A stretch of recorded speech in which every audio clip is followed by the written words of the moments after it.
I think my first duty this morning is to thank you for accommodating me this morning. We know that this briefing was scheduled for yesterday, but since it clashed with some other duties you had to do, I had to stay over in Durban because to thank you that you are prepared to accommodate. As you can see, my briefing this morning has a title on loyalty, on cowardice and duty. And I'm dealing with the question why I still serve my king. I would like to relate to you that in September 1968, my first cousin, King Cyprian Mangosuthu Solomon, passed away. I made all the arrangements for his funeral. I had served him for 14 years as Prime Minister to the Zulu monarch and nation, a position he had appointed me to in 1954, was during the unveiling of King Shaka's tombstone. In all my years of service to the king, not one word was uttered by anyone suggesting that I was using my position for any kind of gain. There is no payment for this position, and it carries with it a burden of responsibility that very few people would be willing to bear. I was hurt, therefore, when at the funeral of King Cyprian in 1968, some of his brothers spoke against me.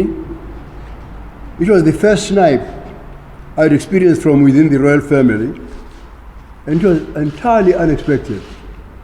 I was so hurt, in fact, in light of my loyal service, that during the short interregnum in which my other first cousin, Prince Israel Mqazeni, was serving as regent, I actually stepped back from that service as Prime Minister to the monarch and the nation.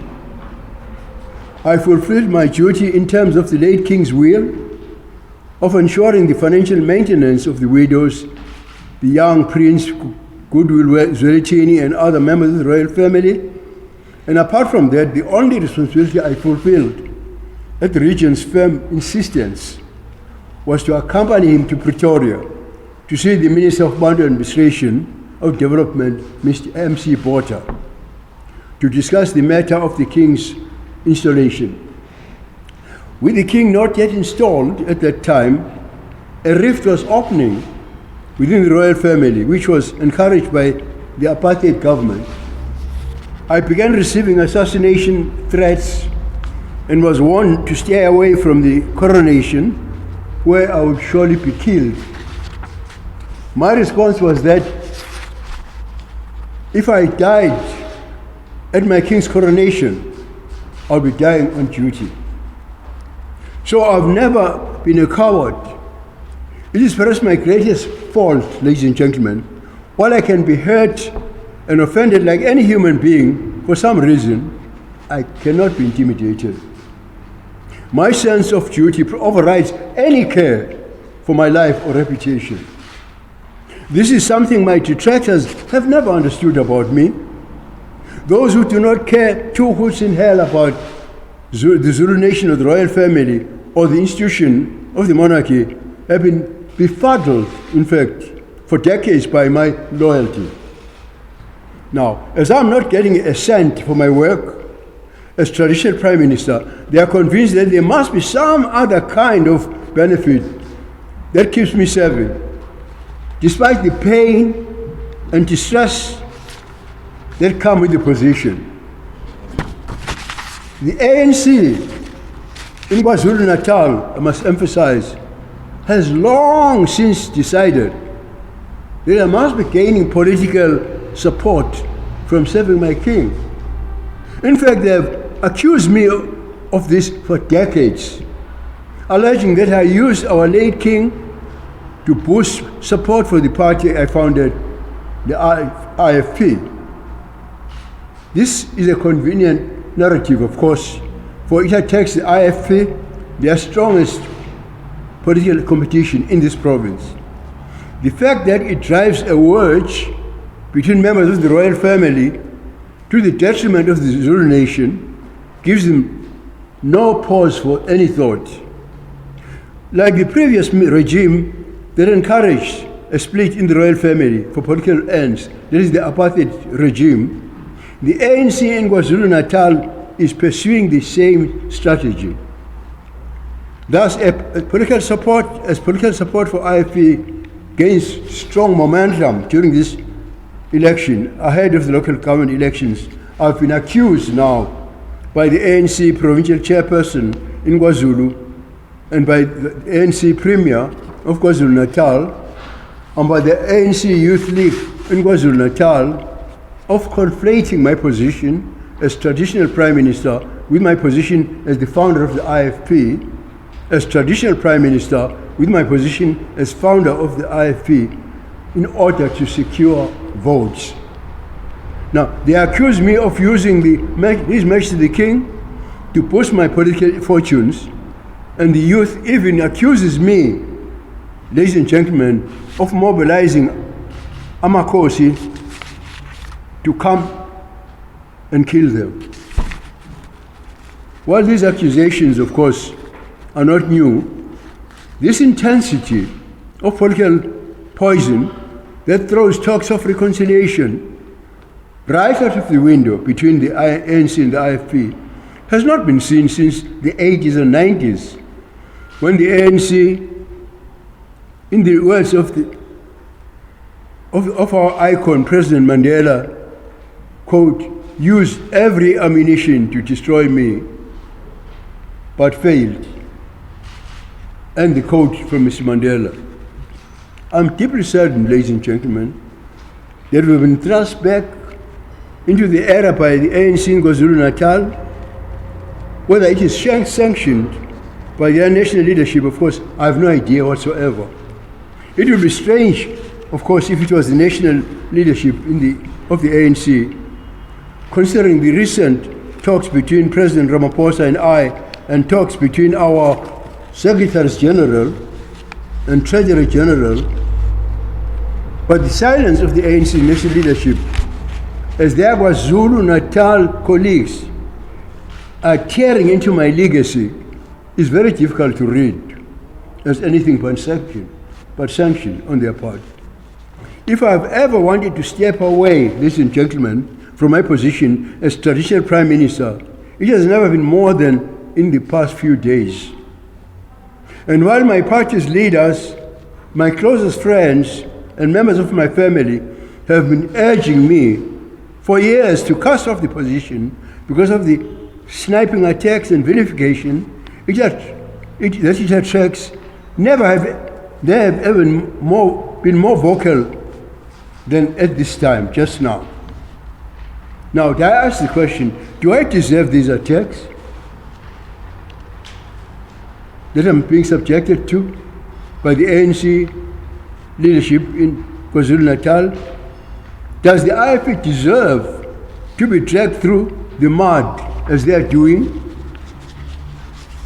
Ladies and gentlemen, I've loyally served my king and my nation for 67 years. And more than once in that time, I placed the IFP in serious jeopardy of being politically destroyed completely for the sake of supporting the institution of the monarchy and the institution of traditional leadership in South Africa. When the king was disdained and ignored during constitutional negotiations, I led the IFP out of participation in the 1994 elections. We would not have served in the government of national unity. We would have been excluded entirely if we had stepped back from administering the democratic South Africa that we had fought for faithfully for all these years. We risked political oblivion, in fact, for the sake of demanding recognition and respect for the institution of the monarchy in a democratic dispensation. The IFP only participated in the 1994 elections on the basis of a signed commitment from Mr. Mandela and the then President of the Republic, Mr. de Klerk, that international mediation would be convened immediately after the 1994 elections to deal with the outstanding issues of the monarchy, and under the ANC's rule, that commitment that was made on that day was never honored up to now. When we signed that commitment to international mediation on April 1994, I added another demand. I insisted that President de Klerk reconvene Parliament, which had already risen, to add a provision in the interim constitution of the Republic, recognizing the institution of the monarchy. Parliament was reconvened for 1 day, ladies and gentlemen, specifically for the purpose of enshrining the institution of the monarchy in the interim constitution. Tragically, this provision was excluded from the final constitution, but it was a victory nevertheless. No other ethnic group in South Africa had the institution of their monarchy enshrined in the constitution as happened on that day. The IF has fought for the institution of traditional leadership and the institution of the monarchy at great cost to our party. Yet we have done it consistently for decades. And under my leadership, we made King Shaga's Day a public holiday. When His Majesty attended the official opening of the Legislative Assembly each year, we instituted the tradition of the Royal Salute by the KwaZulu Police, which was continued even when the administration of the province was under the ANC. Under my leadership, the royal palaces and the royal household were properly maintained. What has been done under the ANC's government? King Shaka Day has been replaced by National Heritage Day. After continuing our tradition of the royal salute for years, as I speak now, the ANC in the KwaZulu-Natal legislature is now trying to scrap it, to scrap the royal salute, and to scrap the day set aside for the king to address the legislature. And I hear only one royal palace will be maintained and supported. Because the royal household, let me ask you to pause there, because the royal household, which was created by an IFE government under Dr. Mchali, was scrapped by the ANC government. And one of the things that the late king was very bitter about, because he was a very close friend of our former president, Mrs. Zuma, was that Mrs. Zuma actually signed the law, actually setting aside the existence of the royal household. And they created some kind of trust, which they say should generate money to maintain the royal family, which has been a flop, because it has no money. Amakos, moreover, have been relegated to ceremonial figures, largely unable to participate in municipal councils and barred from voting. In fact, Section 81 states that Amakosi may attend, it's not peremptory, may attend municipal meetings, but they may not vote, but they cannot vote. So our role as Amakosi, powers and functions, have never been defined in legislation, but have been usurped by government, despite promises that this would never happen. Thus, ladies and gentlemen, in the IF's campaign for local government elections in 2021, the party has spoken up, as always, in support of traditional leadership and the necessary role of Amakosi in good governance of traditional communities. I'm no longer the president of the IFE, but the party's 46-year legacy of supporting traditional leadership is continuing for the sake of serving South Africa. With this long history, how could anyone then believe that a single error on a social media post could contradict 67 years of loyal service to His Majesty and the institution of the monarchy? On Monday, the IF's Communication Directorate issued an unconditional apology and retraction for an error that was made by a staff member who failed to follow the chain of approvals before posting a social media infographic. The post expressed the IFP's commitment as contained in its manifesto for traditional leadership. Generally, it never talked about the king. Regrettably, due to the political ignorance and the fundamental error of not seeking approval, and I am an image of His Majesty King Mangosuthu was attached to this post. Neither I nor the IFP leadership knew about the post, nor did we sanction it. It was brought to the party's attention after the fact and very swift action that was taken to remove it. We apologized and we explained the error. In addition, the IFP's Communication Directorate wrote to His Majesty the King and to me as Traditional Prime Minister to the Zulu monarch and nation, expressing deep regret for this error. Now, ladies and gentlemen, from the moment I was told about this post, I had no doubt that my detractors would use it as confirmation that the IFP is using His Majesty the King to win votes. It played directly into the malicious narrative they have been sniping for decades, and they did not disappoint. Both I and the IFP have been viciously attacked on social media, not only by the cadres of the ANC in KwaZulu-Natal, but by members of the faction within the royal family who oppose the heirship of His Majesty King Mangosuthu kaZwelithini. Among the comments on social media attacking me is one by Princess Thulubege's daughter, a close associate of Princess Thembi Zulu. Princess Nozwe has always been a staunch member of the ANC and has used this opportunity to vilify me with extreme language. Prince Mandla Zulu of the Engudwini section of the royal family has accused me of using the king to the extent that I'm acting like God. As a Christian, ladies and gentlemen, this is doubly offensive to me. He excelled himself in his prevarications, posting a voice clip on social media accusing me of forcing the late King Zwelithini kaBhekuzulu to address IFP rallies, lying through his teeth that I used to force the late King Goodwill Zwelithini kaBhekuzulu to address IFP rallies.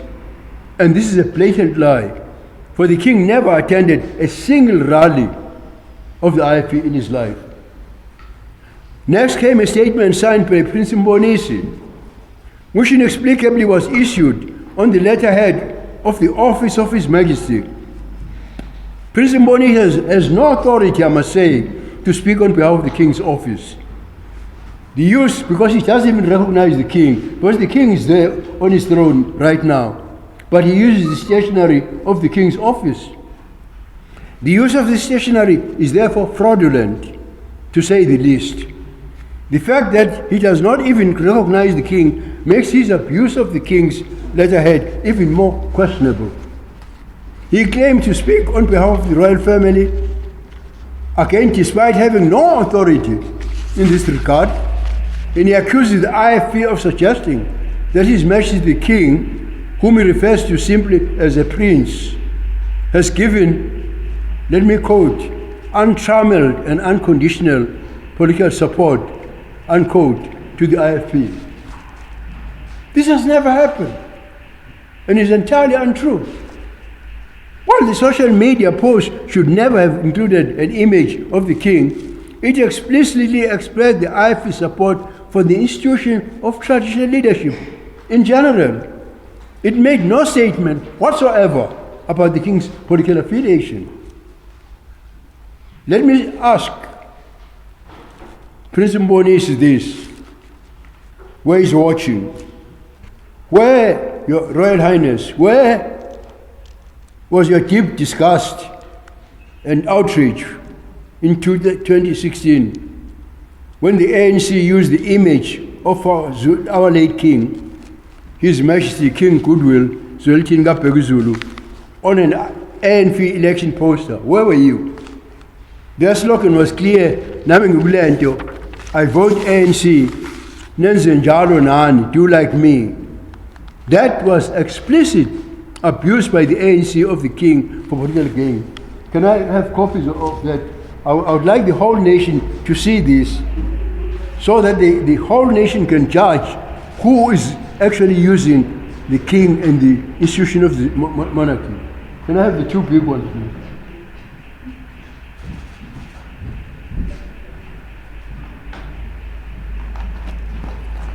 I want the whole nation and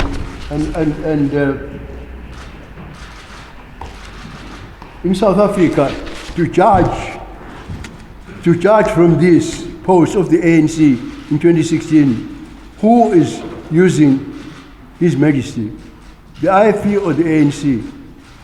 I think this speaks for itself.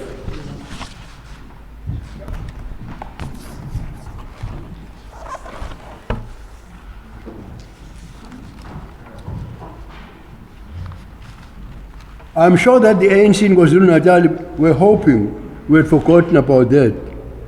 Let me remind them that the IFP's logo has got elephants, and we are called elephants. And an elephant is a wonderful memory. We haven't forgotten. We remember.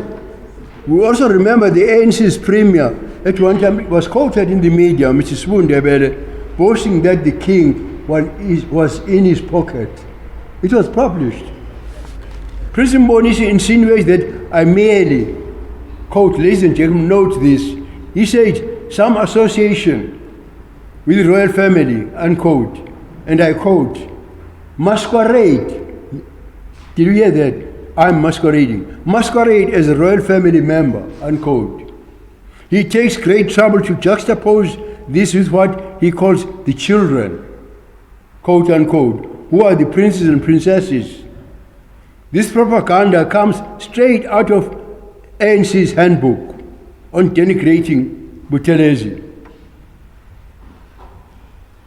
In the 80s, the paid propagandist of the ANC, Mzala, was tasked by the ANC with writing a defamatory tract, destroying every shred of truth about me. In fact, I think I forgot. I'll ask my aide to look for this book, because some of you know it. I want you to see it.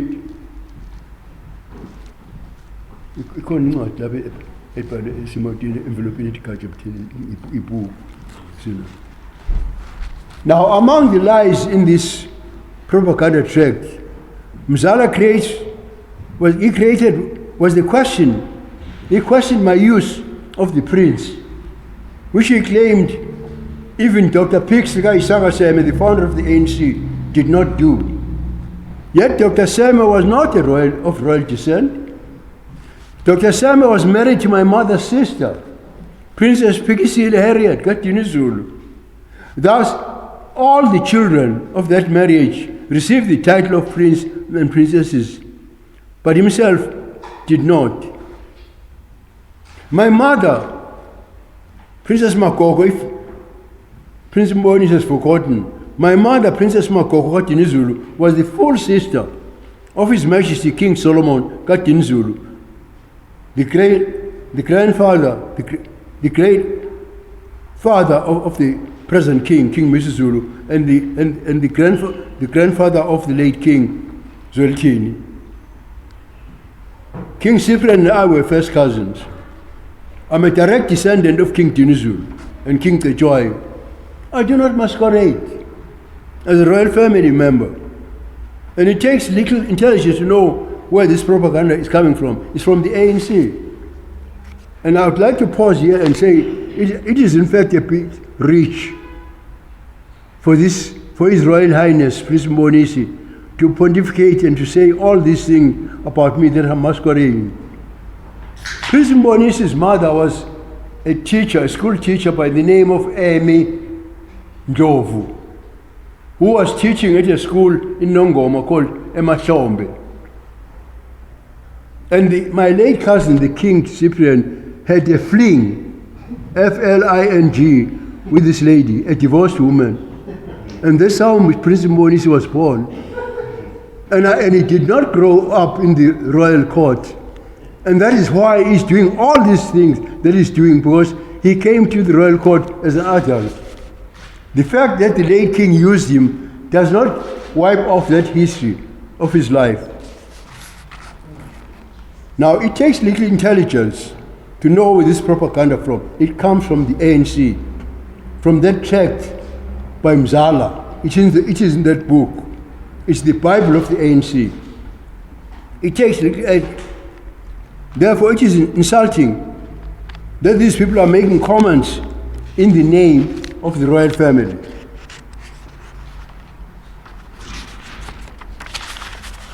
Ladies and gentlemen, but to me, one of the deepest insults in a statement issued on Monday night, under the claim,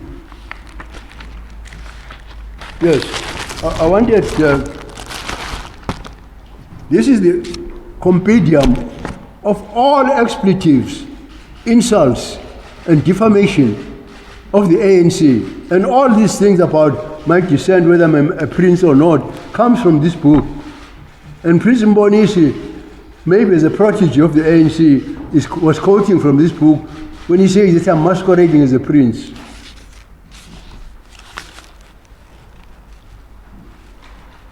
Now, ladies and gentlemen, one of the deepest insults to me is a statement that was issued on Monday night under the name of His Royal Highness Prince Thulani Zulu, the King's personal assistant, on the letterhead again of the office of His Majesty. It warned political parties, which was not even so oblique. It wasn't an oblique reference. It was actually referring to the IFP. It warned political parties to refrain from using images of the king, quote, to advance political ideology, unquote. The IFP has already publicly explained the error and extended an apology. It was clear that there was no intent or directive from the party's leadership to use His Majesty's image in campaigning. Moreover, the history of the IFP struggle on behalf of the monarchy makes it quite obvious, ladies and gentlemen, that the party's stance in this regard is not for political gain whatsoever. What have I gained personally from my loyalty to the Zulu royal family? It has secured me nothing. Absolutely pokorol, except snipes, political attacks, assassination threats, and the like, for decades. And certain knowledge that I'm fulfilling the lineage of loyalty to my descendants, to those from whom I descend in the Buthelezi family. When I saw that statement, supposed to be, I think I'll pause here, supposed to be coming from the present king's, what you call, I told my family that I was going straight to where the king was to step aside, because I didn't see how I deserved that, how that could come from his office, when even now I'm being vilified in all sorts of ways for his sake.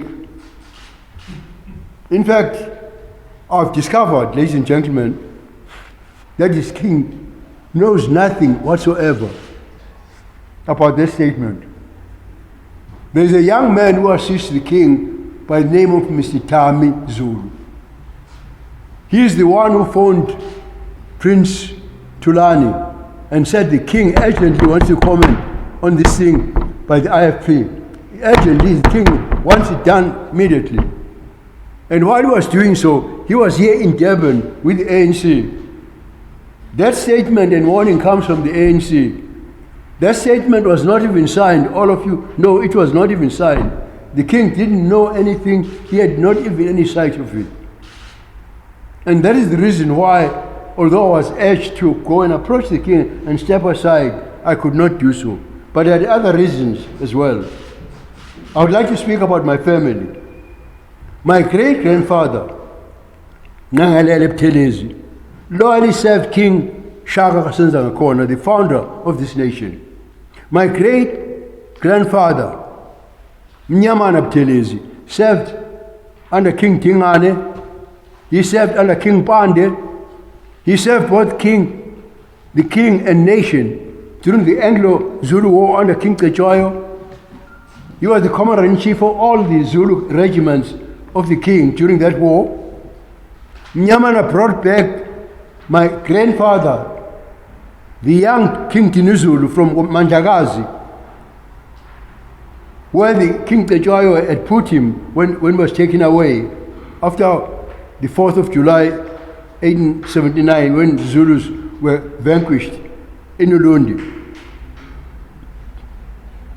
So Mnyamana brought back, together with Prince Ndabuwo, the king's full brother, the young Dinizulu, my grandfather, from Mandagazi, when he was in danger of being harmed.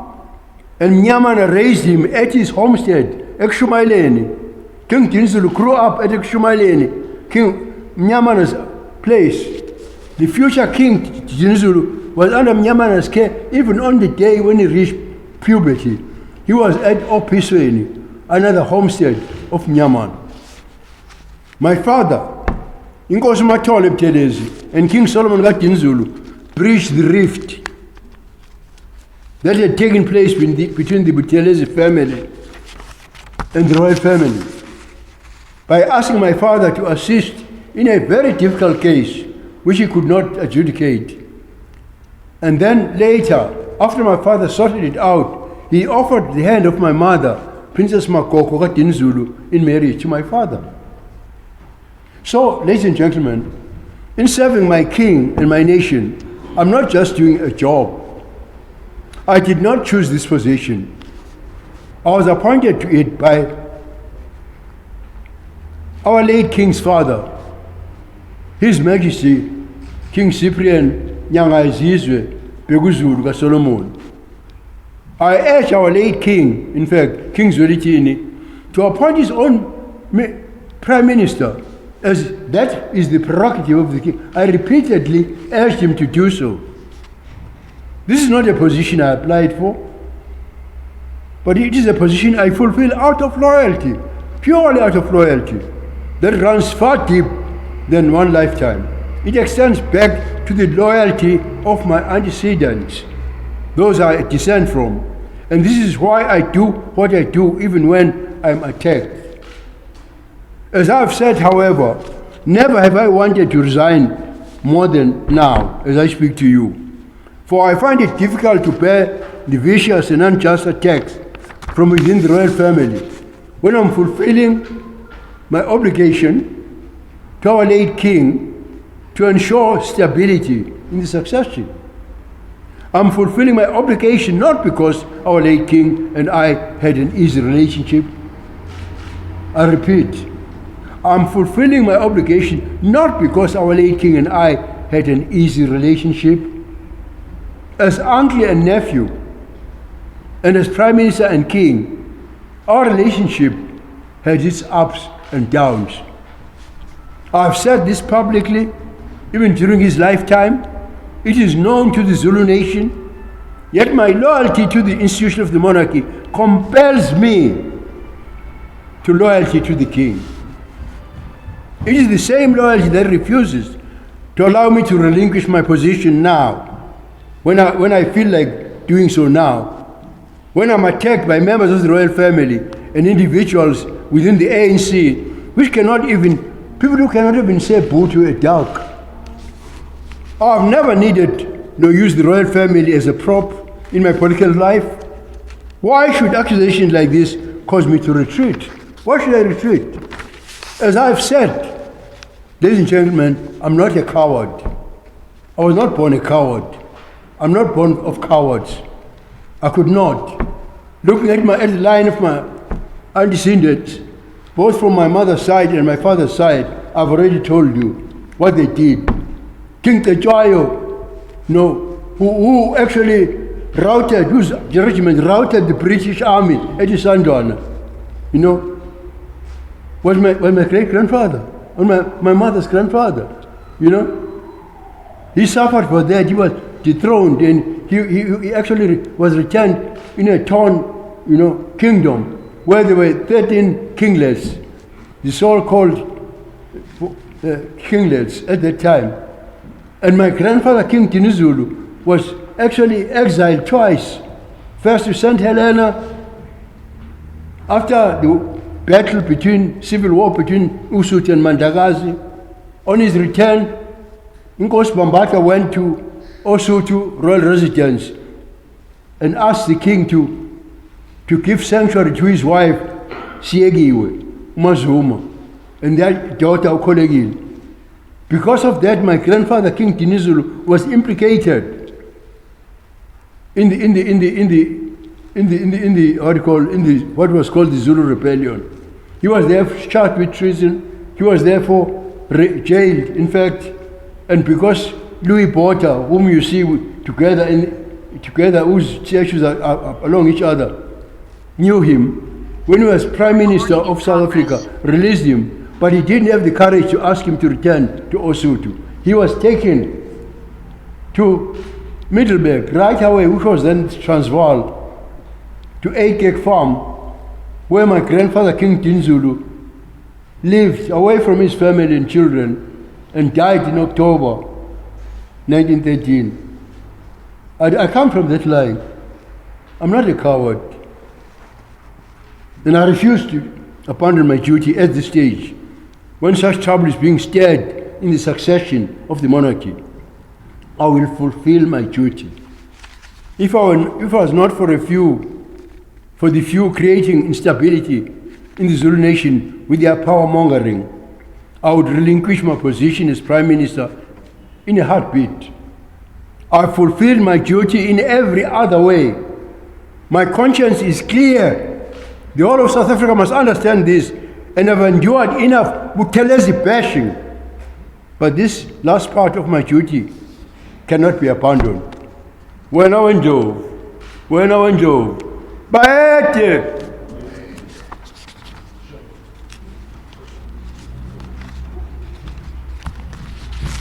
Even more on this subject. To expand even more on this subject, you've got copies on this subject, because I've started ngikhulume kusukela ngo-1968 ekhothameni komzawa wami ngonyama unyanga izizwe Cyprian Bhekuzulu kaSolomon, ukuthi ngesikhathi ngenza amalungiselelo okumfihla okumtshala abanye kubazawa bami amadodana akhe ayengahamele etaphumile ezulu, so ke simbona uGatsha ukuthi uzoshonaphi, ngoba isilo nami sasingamathe nolimi. Ngaze ngadikile ngacishe ngahamba ngaya kwaphinda ngena, ngakhuzwa ngumntwana uPeter Munywana Mathole Goqa kaDinizulu, umntwana kwaSitholani, wangikhuza nendunkulu indlovukazi eyizala umntwana umcwayizeni, bathi ubalekela umsebenzi wakho. Sengihamba ngikhala inyembezi, ngabuya ngawenza umsebenzi wami, ngamtshala umzawa wami, ngenza konke. Kodwa emva kwalokho kwase kuphatha umzawa wami umntwana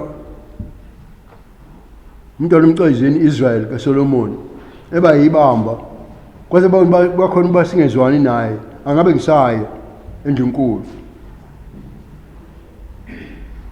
Kodwa umzawa wami umntwana umcwayizeni phezu kwalokho wathi mase kufanele ingane le yomnewabo inkosi uZwelithini asiwe ePitori kuyobonana no-MC Botha, wathi kimzali wendaba ezitha le ngane ngethi sobabili, angikwazi ukuyisa kuPeter ku-MC Botha ungekho.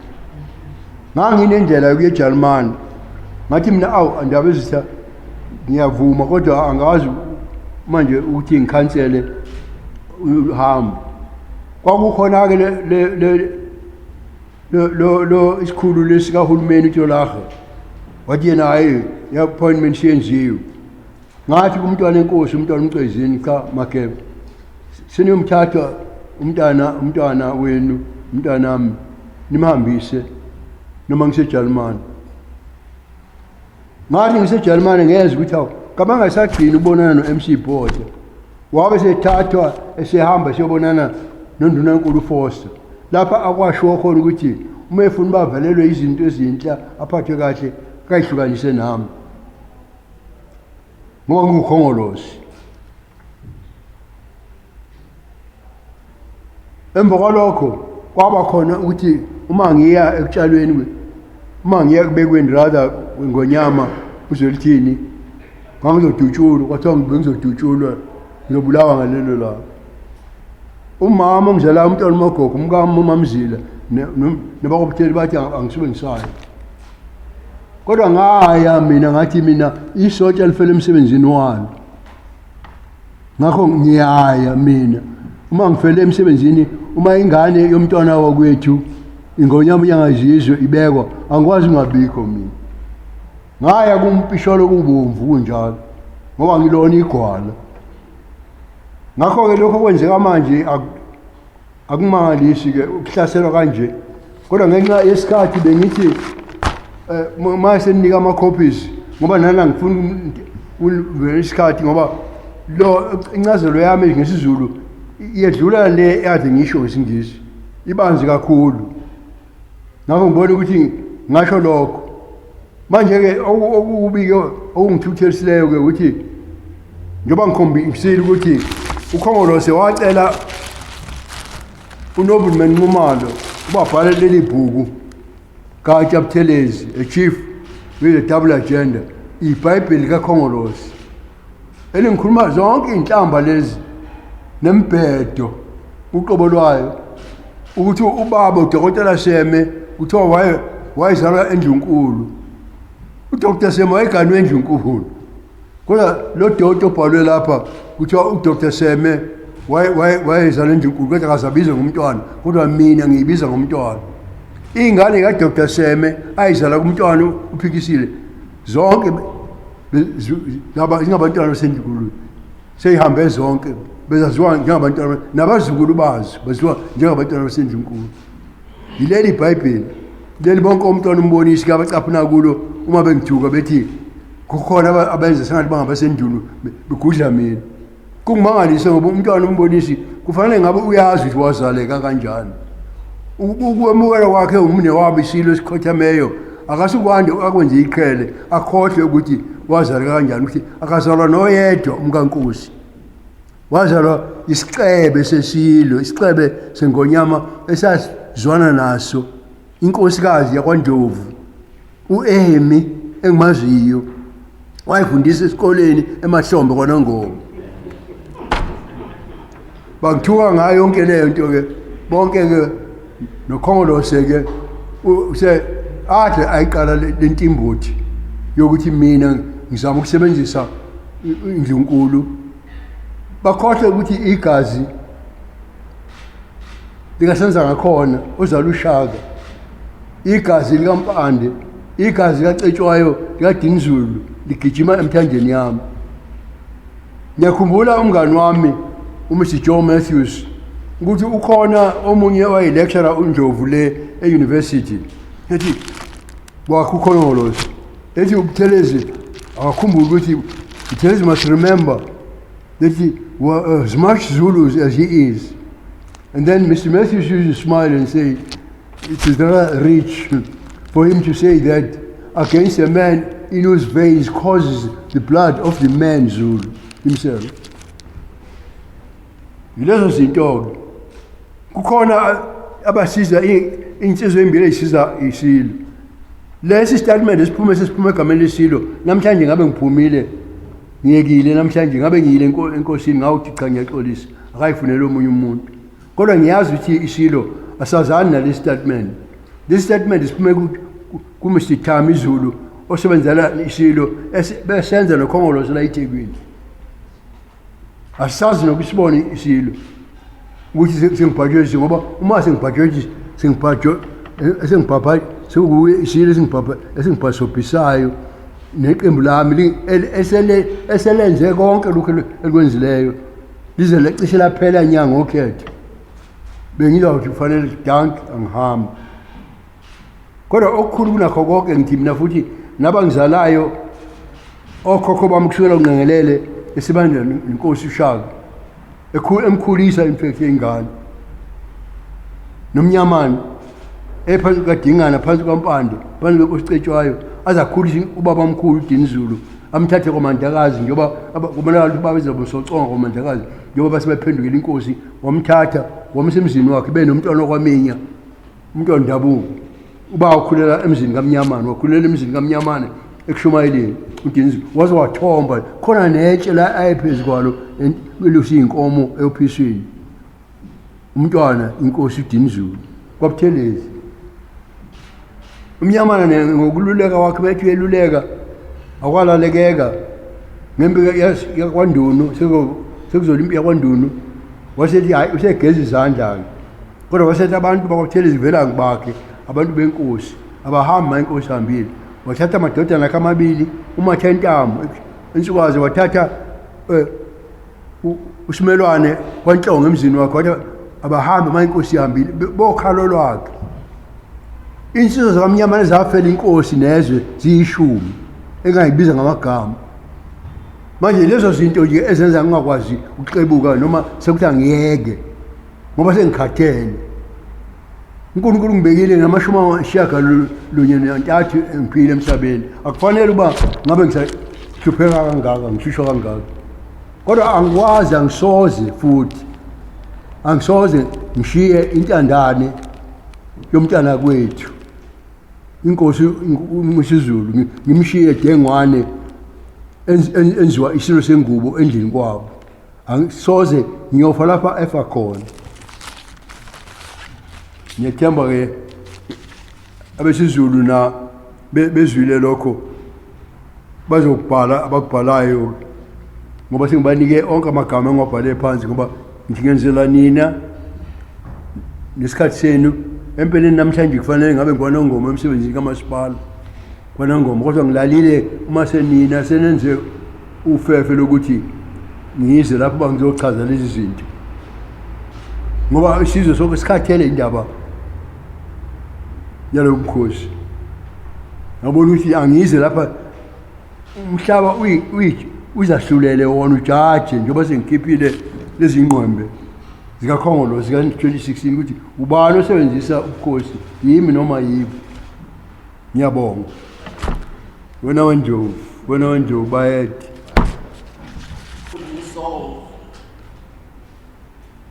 I think that Mr. Matiwane has heard that the matter, it's not a question of Mangosuthu Buthelezi solving it. That in terms of the Traditional Leadership Act, issues of monarchs, for whatever ethnic group, are the responsibility of His Excellency, the President of the Republic. And that because Princess Thembi wrote a letter to Mr. Zikalala mentioning another person, Prince Simagade, who was actually the son of the late King Zwelithini by a lover too, not from one of his wives. And she also wrote a letter to, to the President of the Republic. And also I think the uncle of the king, His Majesty King Mswati, has also approached our president. Then the king has then instructed the Minister of Culture, the Honorable Dr. Nkosazana Zuma, Dlamini Zuma, to deal with the matter. And Nkosazana Zuma has actually set up a panel led by our former Premier, Mr. Willis Mkhunu, and this Mr. Mkhunu is now wants the royal family, which are not a faction, the royal family. I'm serving the royal family as it is, I know that Prince Monisi and Prince Tembi say that because they are the sons of King Cyprian, they say they are the core, quote unquote, of the royal family, which is ridiculous, which is ludicrous. So, I've already met, rather, shall I say, the former premier, who is the head of the panel, has already met with us, with members of the royal family at a meeting at the palace, which was attended by the Queen Mother, Mazungu, Queen Mavis, also Queen Mantombela, several senior princes like Prince Philemon Chelendo Dinzulu, Prince Mtukapuana, and others. Princes, even descendants of Prince Mshieni were there, and even the section of the royal family from Kwaminya, descendants of Prince Dabugo, were there. And what you asked me what I've done, I gave a full report to Mr. Mkunu about this whole matter. That all I'm doing myself, I'm being loyal to the king, because the king left a will appointing his queen as the regent, and after that, the regent herself sadly passed away, leaving a will pointing out that Prince Misuzulu, as he was then, should take over from her. Now, as far as we Zulus are concerned, he's on the throne once that happens. Because I've mentioned while briefing here that when my grandfather died in exile, in Ekek Flam, his body was embalmed in Pretoria, and by wagon it was ferried to Wanobamba, the original royal palace of all kings, even where King Shaka grew up, and was buried there. And what happened there is that King Dinizulu, when he was exiled to St. Helena, he had taken 2 wives. Zitazile, Ogamakwaza, the daughter of Ketuga, Silomo, Ogantuzo, the daughter of Mtuzo Mzalosi. And while they were in the island, both of them had children. The older children were children of Ogaketuga. There was Prince David and Prince Samuel, the granddaughter. Whereas Silomo actually birthed King Solomon and Mshieni, his brother.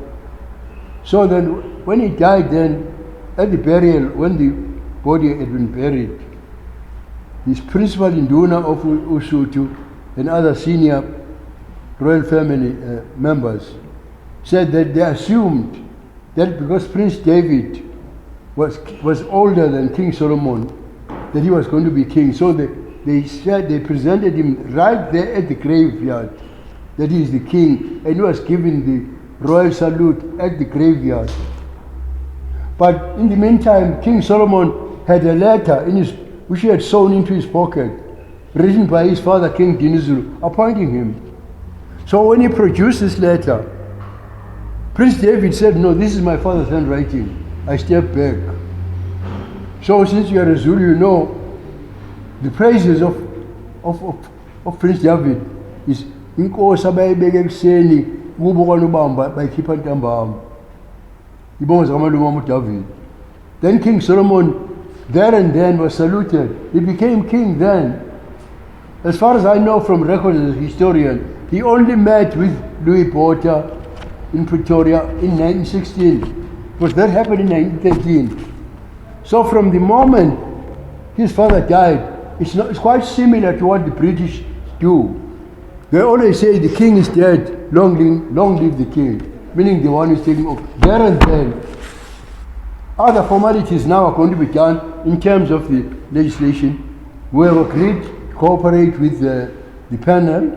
The panel says that the faction led by Prince Mbonisi and Princess Tembi are refusing to attend a joint meeting at the palace of King Zwelithini. Kwakhangela Makengane Palace. They are refusing. They say they want a neutral place. Even that is so odd. You say because matters of the royal family should be discussed at the palace. So we're waiting for the panel, which is still talking to them, coaxing them, cajoling them, to point out what venue at which they want the matter discussed. So I think, Ms. Matwana, I've answered your question sufficiently. If you ask me what have I done.